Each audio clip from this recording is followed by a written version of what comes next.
Salam cerdas, salam rahayu, rahayu, rahayu, sagung dumadi.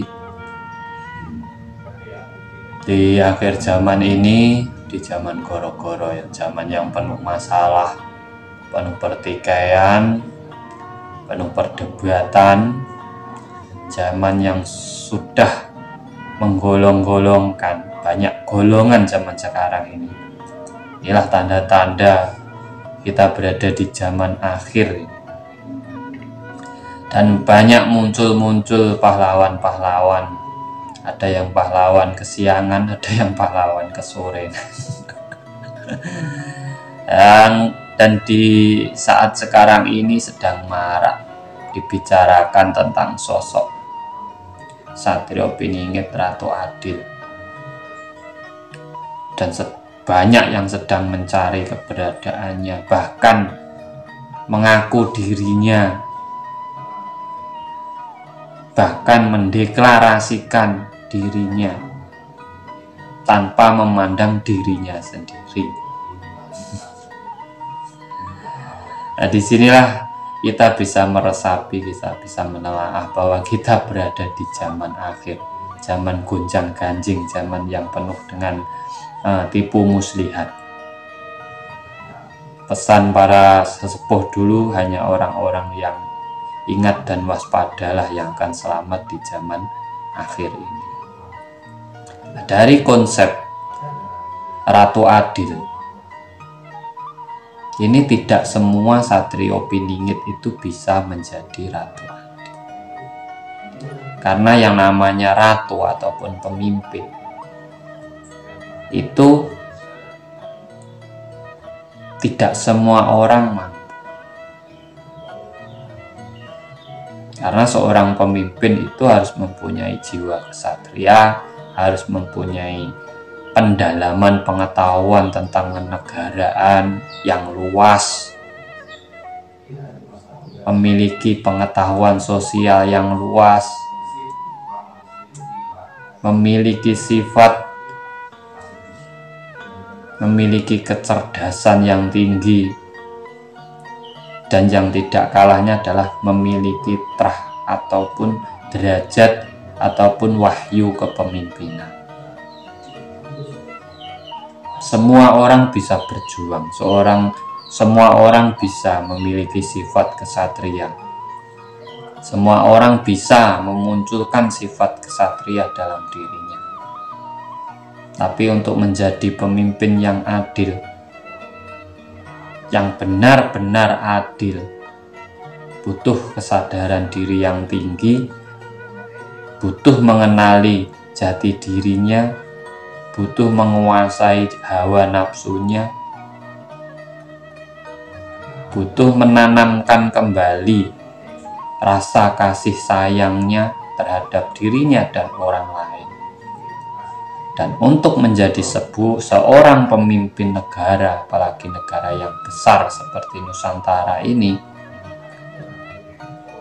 membutuhkan wahyu kepemimpinan. Makanya di serat Jayabaya dituliskan bahwa Ratu Adil yang akan memimpin Nusantara, yang membawa Nusantara ke kemakmuran, itu nanti dari anak turun Majapahit. Berarti dia memiliki trah ataupun darah Raja Majapahit. Makanya tidak semua orang bisa. Nah, kalau saat ini banyak yang ngaku kalau dirinya Ratu Adil, dirinya, kita tanya saja, apa kamu menyambung silsilahmu sampai kerajaan Majapahit, gitu aja. Kalau tidak, berarti bukan. Jadi tidak usah banyak bicara, kalau tidak berarti bukan. Karena di serat Jayabaya sudah jelas, sudah ditulis. Bahkan di situ sosok Ratu Adil itu dalam segi kemakmuran bisa keliling dunia dengan pesawat. Dia naiknya mobil, kereta besi, itu mobil. itu kalau kita cermati sesuatu tulisan dari para leluhur, itu adalah pesan sangat dalam bagi kita dalam kita menelaah hanya sebuah tulisan, hanya sebuah kiasan ataupun sebuah pitutur. Kalau kita mau mendalami, kita akan mengerti makna yang sebenarnya. Jadi orang-orang yang sebenarnya yang akan menjadi Ratu Adil itu sudah menjadi ratu pada dirinya sendiri, sudah bisa memimpin dirinya sendiri, sudah bisa memimpin keluarganya, sudah bisa membawa kemakmuran keluarganya. Tapi untuk menjadi seorang ksatria, seorang yang berjuang untuk negara, semua rakyat Nusantara itu bisa berjuang, bisa menjadi pahlawan Nusantara, bisa menjadi ksatria Nusantara.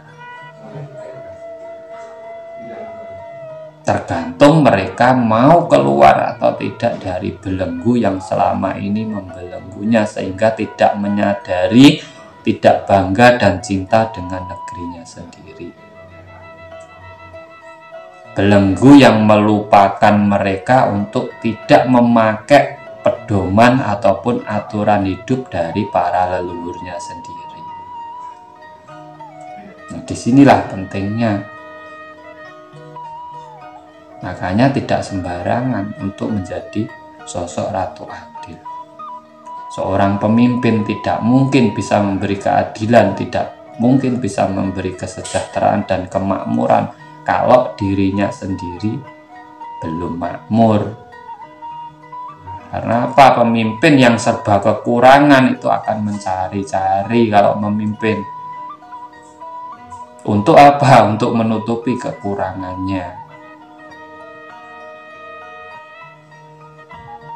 Makanya kita harus jeli dan waspada dalam memilih pemimpin. Sudah makmurkah hidupnya?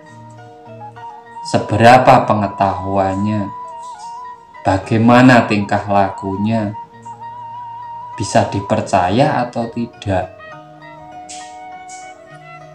Apabila dia dari golongan-golongan apa itu? Bisakah dia nanti mengutamakan kepentingan orang banyak daripada kepentingan golongannya? Nah, itu kita harus jeli dalam memilih pemimpin untuk menentukan sosok Ratu Adil ini, ratu yang bisa memberi kemakmuran untuk kita semuanya.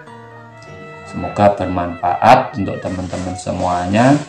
Dari saya Surya Lawu, apabila ada kata-kata saya yang kurang berkenan, saya mohon maaf yang sebesar-besarnya. Salam cerdas, salam rahayu, rahayu, rahayu, sagung.